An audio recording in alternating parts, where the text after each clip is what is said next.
nhớ rồng nút xe xa nó ít trồng sai sẽ đờ nút nào là nút cờ là nút sau đờ chết biết châu rồi nè cho nên nó rồi tất cả cho nè cho ti cho cứ cho ti cho ngô cho mùa sẽ đờ tất cả tôi muốn chỉ sai chả po cho nút cờ nó sẽ họ bấm mình năng đi trả nè năng trong đi trả thế để biết sẽ đợi họ xí chảo mù lúc nào là nút cờ là chết biết châu là tới rồi sẽ đợi tất cả tôi trong nhà lấy cú thế sẽ đợi xí chảo một sai tết tu tên xài chỉ hai tụi lo tụi giàu là po nhá trò sổ thả po nè ít xong chúng ít rau sư nên thế có luôn liền mà lọt cho cho nên nó là cô sầu thả po là nè nó là nó xé xa là thì cho nên cho tí sẽ đập bé tất cả muốn gì sai là po là sai tê tôn sai rùa sẽ là họ tua trong này trả tiền nó trả tua chỉ cứ tua rồi đi nó là nó nè nó là nó sầu thả po là nên có tua trong cần ngầu đi theo ta chỉ nó là ta tẩm ba tua rồi đi nó nè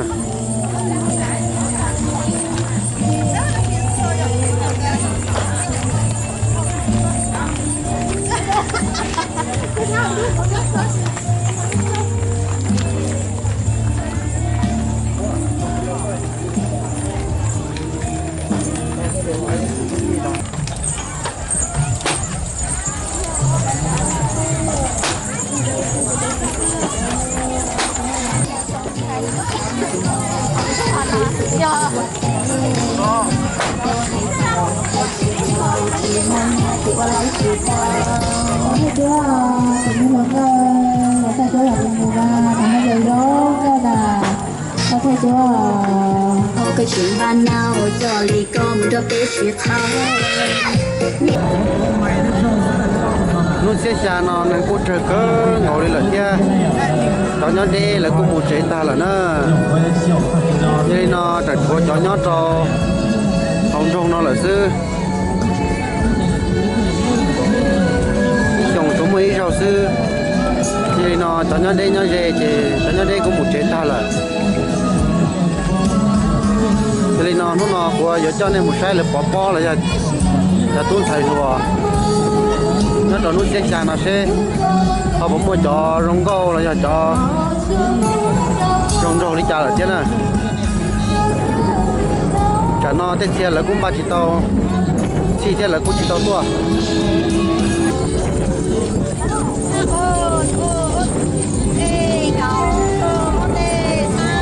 tết xe nó cũng mua năng chống của này bỏ nó thế này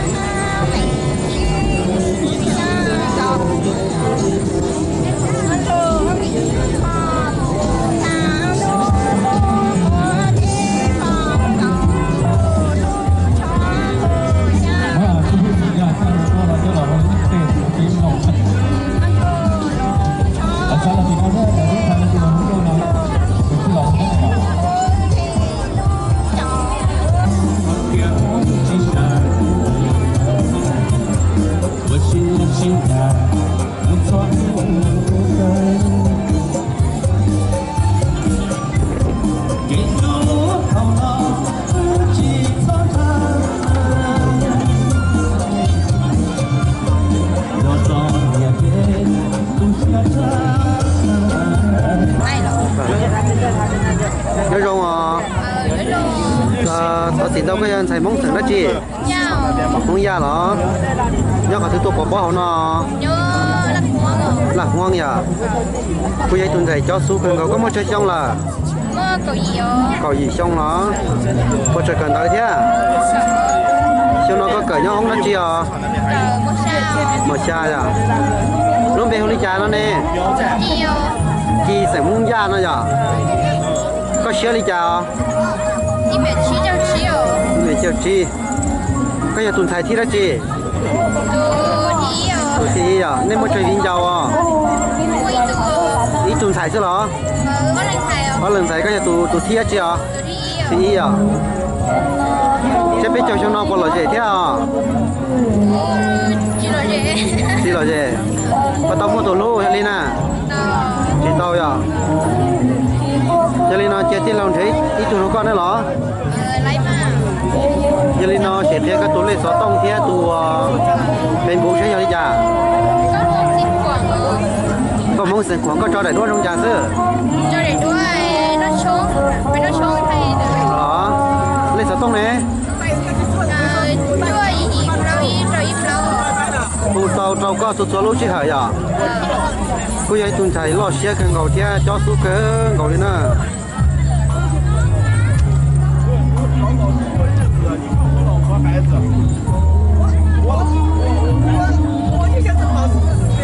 đấy tuần chạy rong câu chơi bé chồng chồng nó thế nè có cho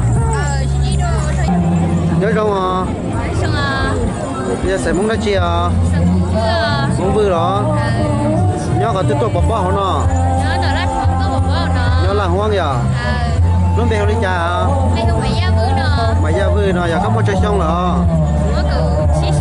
có chí xong có chơi gần đó là cho nó có cả nhau không nó chi à mà chi đó giờ tuần thầy thi nó chi rồi nè thiết gì là để lo giờ mà tao mua lần rồi tao mua giờ cô trời ấy tuần thầy cởi thế nè giờ chỉ tao mua nó giờ để lòng để chú con đó đó lấy mà giờ đi sẽ thấy cái đồ lên sở tông thế à đồ phải bố sẽ đi trả phải bố cho tiền phải gia vư nè phải ra vui nè có cho đầy đũa trong trà cho đầy đuôi là khá nhiều không cho tia chảy xe đó cái sở tông này để sở tông này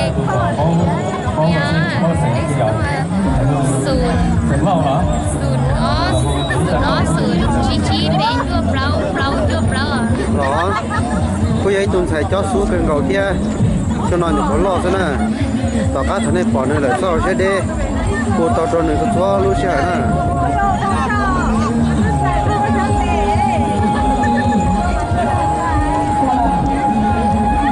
có cho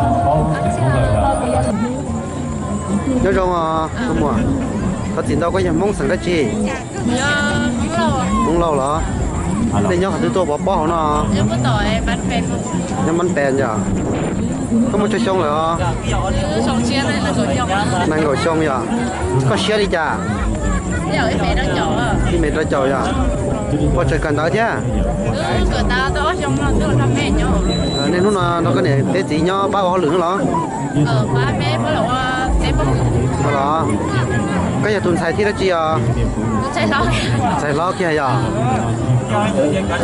có tao mua tuần lú thế à xài tuần thế đó giờ bỏ tao lái à tao lái à cái này chẳng mua nhót đâu họ tư lợi chỉ họ chỉ tao lái thế nào giờ giờ đi cha lo cái liền chơi tiếp lòng thấy tụi nó con nữa đó tao khác tao lỡ bỏ có đại video nó ta lỡ sao thì tao có thế hù đâu có nó có tụi này sao tông như đi chả cái mũ này số lâu nó giờ có cho đầy đũa trong đi trà sứ thế à? Ý là có khéo lắm.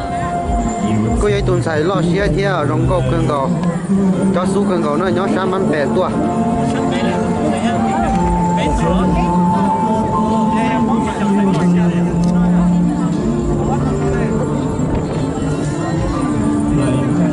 Có cho lắm.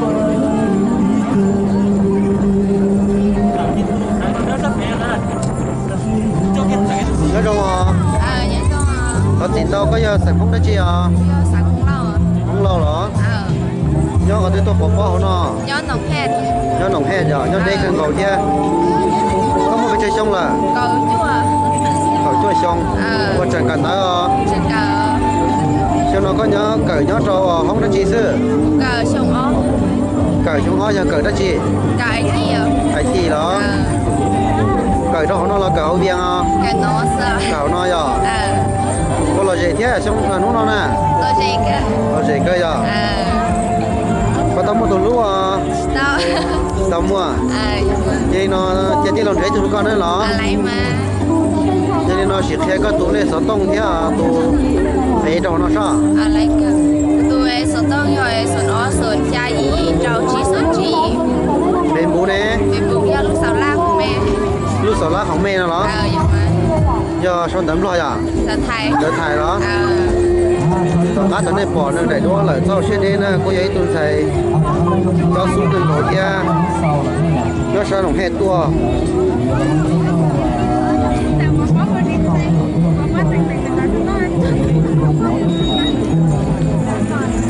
có chân nó đâu à 在学校呢，有些东西叫抓不水绕那个，抓不绕那个好像叫八个绕绕的，八个绕绕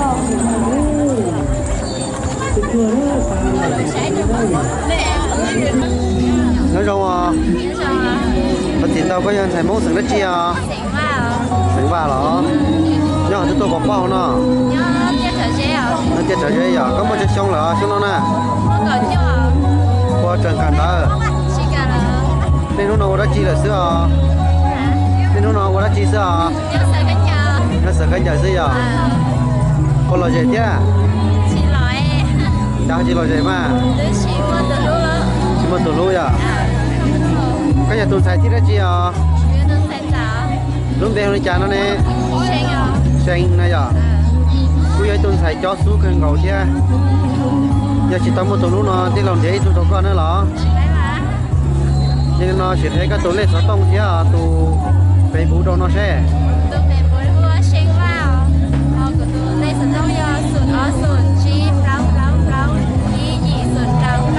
đó bây giờ tôi phải cho số cần ngầu chứ chỉ tao một tổ lúa chứ có xíu đi cha ok là chết đây hay liền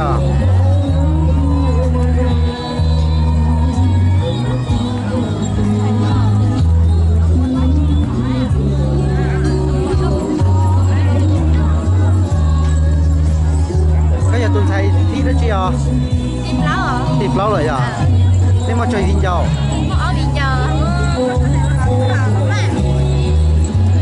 cô ấy tuần thầy cho số cân ngầu kia và cá thằng này bỏ nó để đua là cho sẽ đi cô tao đó là thua luôn chứ hả nè cô chân tao à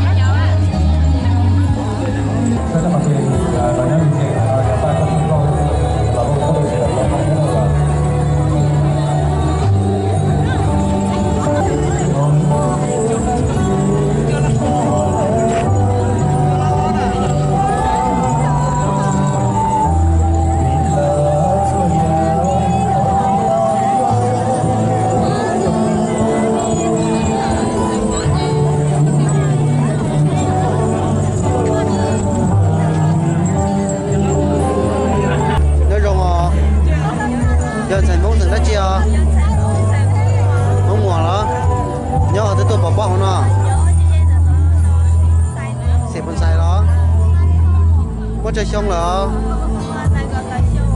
này ngồi bên chơi xong kia này ngồi trí xong rồi nên nó đâu đã chi là xưa có lửa nhỏ chưa à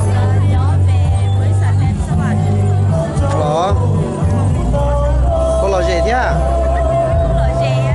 lò gì thế giờ mà tao lấy từ lúc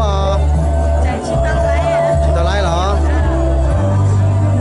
cho nên nó chơi tí lòng đấy tôi đâu có nó nó có sự khác có tụ phê bù chứ tụ lên sáu tông nó sẽ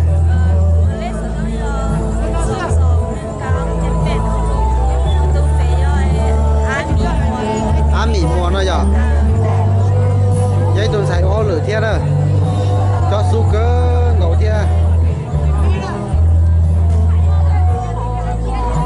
có cho nhớ không à dân xài mong sẵn đó chị mong hả đó có chơi xong là luôn bé đi cha ba sĩ hà nó giờ nhớ cả thứ tôi bỏ bỏ nó nhớ bằng ngàm nữa giờ có chơi xong là nó nè cậu trâu xong có bỏ trời cần tới chứ cho nó có cởi nhớ trâu không đó chị à mò trâu giờ chứ biết cho nó còn là gì thế à đó giờ bọn tao lấy tụi luôn tao lấy liền cho nên nó chơi tí lòng thấy tụi nó con đấy nó cho nên nó sẽ khai cái tụi lấy sáu tông chứ tụi phế đâu nó sẽ tụi lấy sáu tông giờ chỉ ở số bé bé chỉ cho y ở đó tụi phế đấy tụi Facebook giờ ba sĩ lớp hả ba sĩ lớp hả ba sĩ lớp hả nó giờ lớp nữa Lâm phải về so với sáng kỹ rồi. Vậy tuần sai có xíu đi cha. Ý mẹ chín cho. Mẹ chỉ cho ya có vậy tuần sai nhục quá lo nhá cho xong nó thứ thiên à. Để chỉ tao một tổ lúa thiên. Giờ lên nên là từ bỏ sau xe đi. Có cho nó lo. Tụi nó này mong sai sáng đó chi thế à? Hả? Muốn già lo. Thế nhau thì tôi bỏ bao nó. Xì phần xài. Luôn bên lấy cha.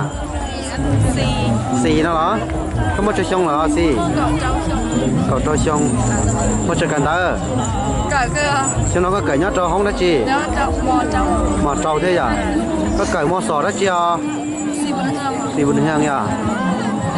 Giờ tuần sai thiết đó chi đời nè thiết gì là? Một thi đó. Chứ biết cháu tí giờ sau anh cháu tao lái tuần lúc à? Chị tao lái. Thế chị tao lái nó chỉ tí lòng để cho nó con nữa à? Cái nhà tôi lâu là tôi luôn à? Đi chả tao là. Cho nên nó sẽ thấy cái túi lên sáu tông đó nó sẽ.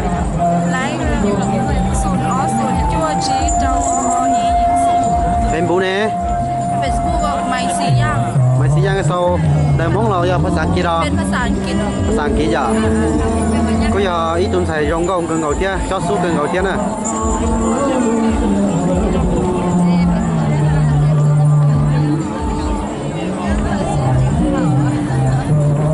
Có chồng nó đâu à? Nó rong à? Nhân thầy món thầy đó chia à? Món vừa lọ. Nó có thể tôi bỏ họ nó. Bánh ngoài à? Đúng bê không đi cha. Ôi cha nó. Bánh nì vừa nữa giờ. Có một chỗ xong là cục lối xong có chỗ cần tới thế à?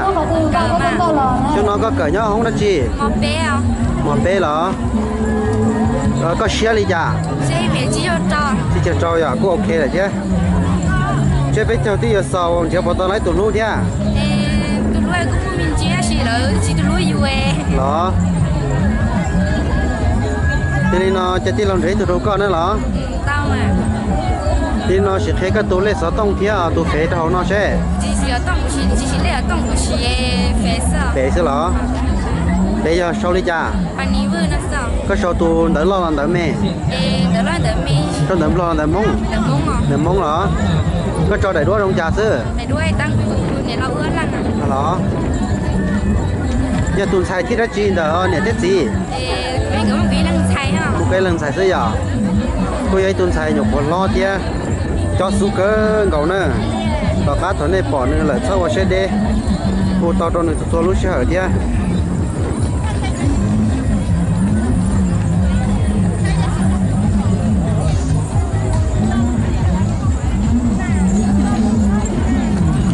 Nhớ rồi à? Thật chỉ đâu có sản món đó chị? Món da đó. Nhớ cả tôi bỏ bỏ nó. Bánh ngoài có một bịch xong là cọp lói xong. Giờ tuần sai thiết ra chi đời này thiết gì là? Đây giờ đó. Luôn bê không đi cha? Chi nó giờ? Có bao giờ cần tới chứ? Bao giờ cần tới là? Cho nó có cởi nhát đâu không đó chi? Một lâu giờ. Lúc về hôm cha nó chi nó đó. Có tao mua tủ lúa à? Thì tao mua giờ. Đó. Cô vậy tụi mình xài luôn xì thế này giờ. Nơi nhục còn lo xứ cô giờ lúc chạy về xe chứ. Giờ chỉ tao mua nó kia cái tủ để sáu tông đầu nó sẽ. Đi chào. Hai đứa làm gì có hai còn đó rõ rõ. Đó, phên bú đấy. Câu chi ra nó giờ. Có cho đẩy quá trong trà sư. Cái nhà mông đó. Cô ấy tuần thầy cho chú cần cầu thế này. Nhớ đồ chết với chầu trong nó thế. Nó có lọt nhớ đồ trong nó thế này.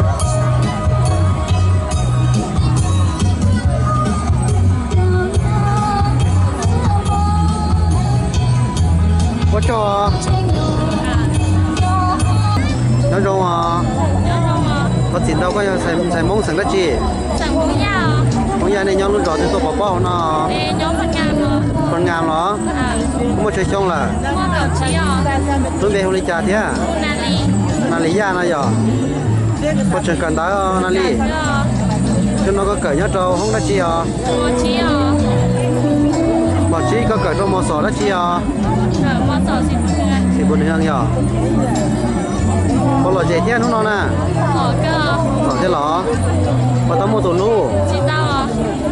thì chỉ tao mua nó bỏ cả tiền lòng đấy tôi đâu có Nhà lấy mà. cái nhà tôi trong đi trà sữa Nhà tôi sẽ cái xe đó tôi lo cái xe à bây giờ tôi phải cho số cân cầu thế thế nên nó cũng thế có sự thế cáiตัวlấy số tông thế tôi phải đâu nó thế lấy số tông nhau sụt ó sụt cha cha bé cha chí cha chua bên bố nè nà lý ya có trâu đầy đua trong trà sữa sau để thoa thả con chân bố mà đó có giấy tôi xài nhập khoản lo sư cho số cân cầu thế nè có xe đi chả tôi sẽ ý mẹ chỉ cho gì chờ gì vậy để tôi xài xe cân cầu thế nè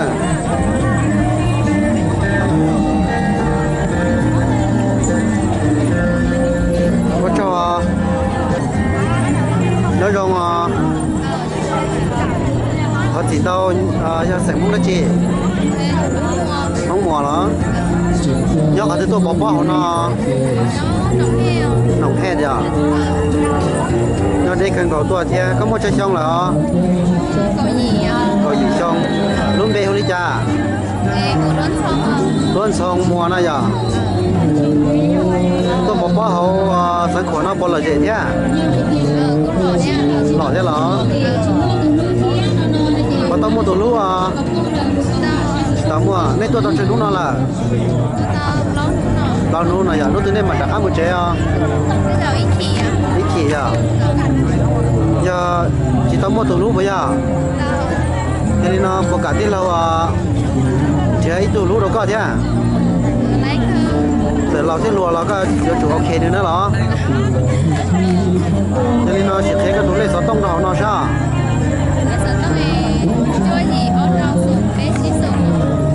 bên bố nè luôn sống mùa này à có cho đầy đua trong trà nó cần tới đó cô giấy tuần thầy cho số cân cầu kia nhớ đồ sa nồng hè tua nhớ nồng hè đấy nhớ lúc rõ tư hả ăn sữa đó để thiết gì không đi trà nọ tu này à giấy tuần thầy cho số cân cầu nè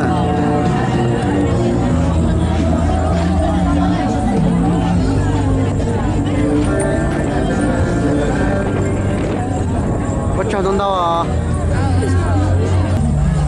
nói chung là tôi mua tao tìm đâu có giờ sản phẩm đó chi à để trong tiền nhau lúc rồi thì tôi bỏ bỏ nó là năm thà đó có muốn là năm thà có chỗ để tôi gì lúc cái thế này à thế tôi chơi là bên làng bên tôi tao chơi nút nó là tao không xếp đó tôi cũng chơi mấy cháu nó một là dễ chứ đó lúc đeo đi chào gạo nú nó giờ có chuyện cần tới là gạo nú thế nú nào đã chi chứ nhau thế xài tê có chuyện gì lúc cơ gạo thế này giờ tôi cũng chơi mấy cháu nó chơi tôi lái từ lúc là giờ tôi mua từ lúc đi chả tôi trở lại lên cái đó cho nên nó chơi chỉ lòng thấy tôi đâu có giờ cho nên nó chỉ thấy có tụ lấy sao tông thế tôi phải trâu nó chứ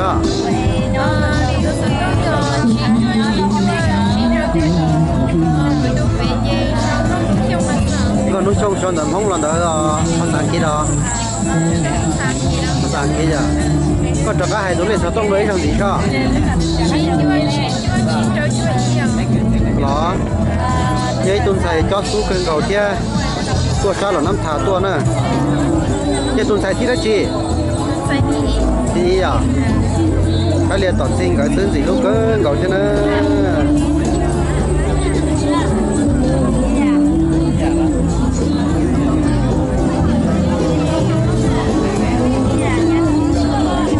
có cho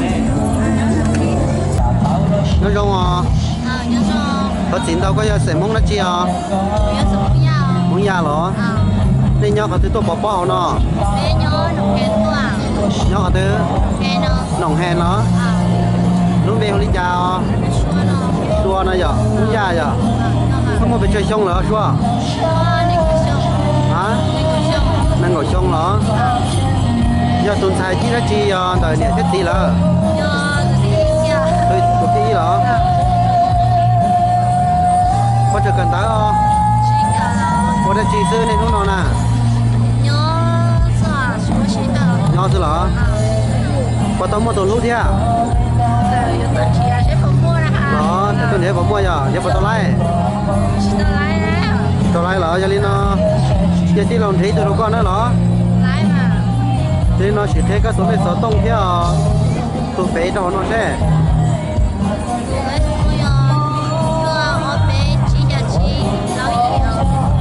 có tụi bé đấy tuổi già nó giờ có cho đầy đủ không đi chào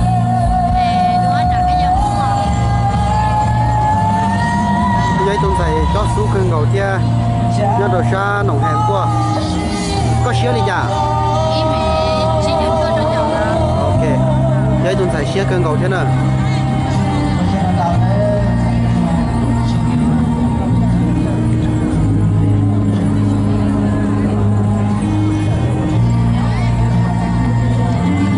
có cho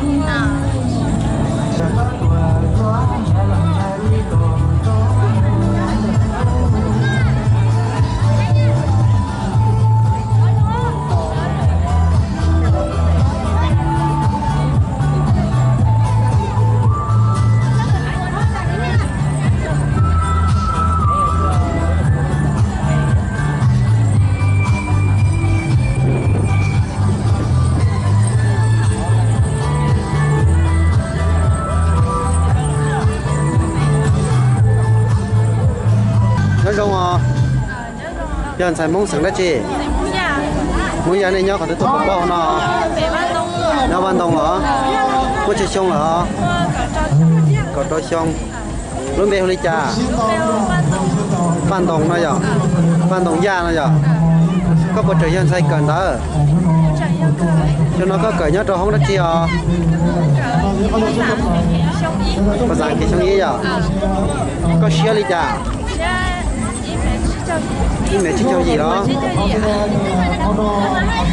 để tôi thấy lo xe cần cầu có tao một tuần lúa chị tao giờ chị tao nó tin làm đấy tôi đâu con nữa lo cho nên nó chỉ thấy cái thùng này sáu tông rồi nó sẽ bên bú nè ba rồng giang này giờ có cho đầy đũa rong chào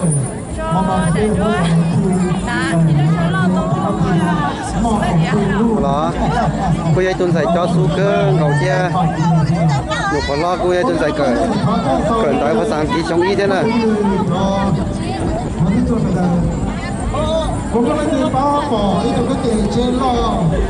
tôi sát tao nó này cho sai mông sừng đã chi thế mông già đó để đi chầu đó để dí bao nhiêu kia đó lấy tiền tụi nó đó cô giờ gì lúc bên cầu thế à cô đi cha xài nó mua có mua chơi xong rồi cầu chơi xong qua trận cần tới thế nó có cờ đó chứ chứ xong ho giờ có cờ hổ nó là cờ viên chanh cờ viên chanh giờ có xe đi cha cô ấy tuần sai lo xe cần cầu thế có tao mua tuần luôn tao giờ thế làm thế tụi nó con à cho nên nó sẽ thấy cái tụi lên sáu tông thế tụi phế trâu nó sẽ phế ra đi chả đấy à sáu giấy này giờ đấy tụi thấy lo xe cần gấu này ý hình dầu thế